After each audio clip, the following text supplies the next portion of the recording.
রাত ২টা, চারদিকে নিস্তব্ধতা, সবাই ঘুমিয়ে গেছে, শুধু আমি জেগে আছি। টেবিলের উপর খোলা চাকরির বইটা যেন আমার দিকে তাকিয়ে আছে আর প্রশ্ন করছে, আজ কতটুকু পড়া হলো? উত্তর দেওয়ার সাহস হয় না, কারণ আজও সকালটা শুরু হয়েছিল আমার ছোট্ট শিশুর কান্নায়। তারপর রান্নাবান্না, থালা বাসন ধোয়া, বাচ্চার কাঁথা কাপড় ধোয়া, ঘর গোছানো, বাচ্চাকে খাওয়ানো, কোলে নেওয়া, ঘুম পাড়ানো। কাজ যেন শেষই হতে চায় না। একটা কাজ শেষ হতে না হতে আর একটা কাজ এসে দাঁড়ায়। অনেকবার বই খোলার চেষ্টা করি, বই খুলি, কিন্তু প্রতিবারই ২-১ পৃষ্ঠা পড়ার আগেই ছোট্ট হাত দুটো আমার দিকে এগিয়ে আসে। বইটা বন্ধ করে তাকে বুকে জড়িয়ে নিই। মাঝে মাঝে খুব হতাশ লাগে, কান্না পায়। মনে হয় সবাই তো অনেক দূর এগিয়ে গেছে।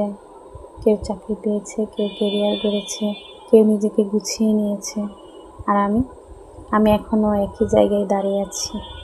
তারপরে পাশ ফিরে তাকাই, দেখি আমার বুকের উপর নিশ্চিন্তে ঘুমিয়ে আছে আমার পৃথিবী। তখন মনে হয় আমি পিছিয়ে যাইনি, আমি শুধু অন্য একটা দায়িত্ব পালন করছি। হয়তো আমার পথটা একটু কঠিন, হয়তো আমাকে অন্যদের থেকে একটু বেশি অপেক্ষা করতে হবে, কিন্তু আমি জানি অপেক্ষা মানেই শেষ নয়। আমি প্রতিদিন একটু একটু করে এগোচ্ছি, এক পৃষ্ঠা, একটা এমসিকিউ, একটা অধ্যায়, একটা স্বপ্ন। হয়তো কেউ আমার সংগ্রাম দেখে না, কেউ জানে না কত রাত আমি ঘুমের সঙ্গে যুদ্ধ করে পড়ার চেষ্টা করেছি। কেউ জানে না বাচ্চাকে কোলে নিয়ে কতবার অনলাইন ক্লাস শুনেছি, কতবার চোখের পানি মুছে আবার বই খুলেছি। কিন্তু তবুও আমি থামব না, কারণ আমি শুধু একটা চাকরির জন্য লড়ছি না।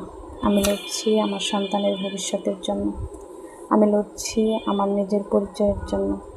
আমি লড়ছি সেই দিনের জন্য যেদিন নিয়োগপত্র হাতে নিয়ে আমি নিজেকেই বলতে পারবো, দেখেছ, তুমি হারোনি, তুমি পেরেছ।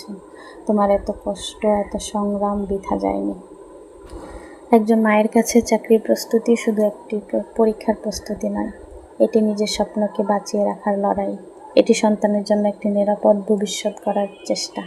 এটি প্রমাণ করার ইচ্ছা, সংসার আর মাতৃত্ব কোনো নারীর সম্ভাবনার শেষ নয়।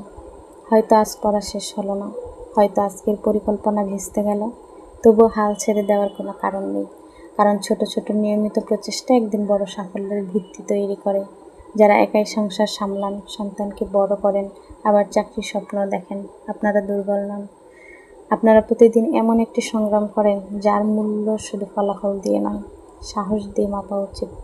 মনে রাখবেন, আজকের ক্লান্তি একদিন আপনার সাফল্যের গল্প হবে। হয়তো পথটা দীর্ঘ, কিন্তু প্রতিদিনের ছোট ছোট পদক্ষেপই একদিন আপনাকে কাঙ্ক্ষিত লক্ষ্যে পৌঁছে দেবে। নিজের স্বপ্নকে বাঁচিয়ে রাখুন, কারণ একজন মায়ের স্বপ্ন পূরণ হলে শুধু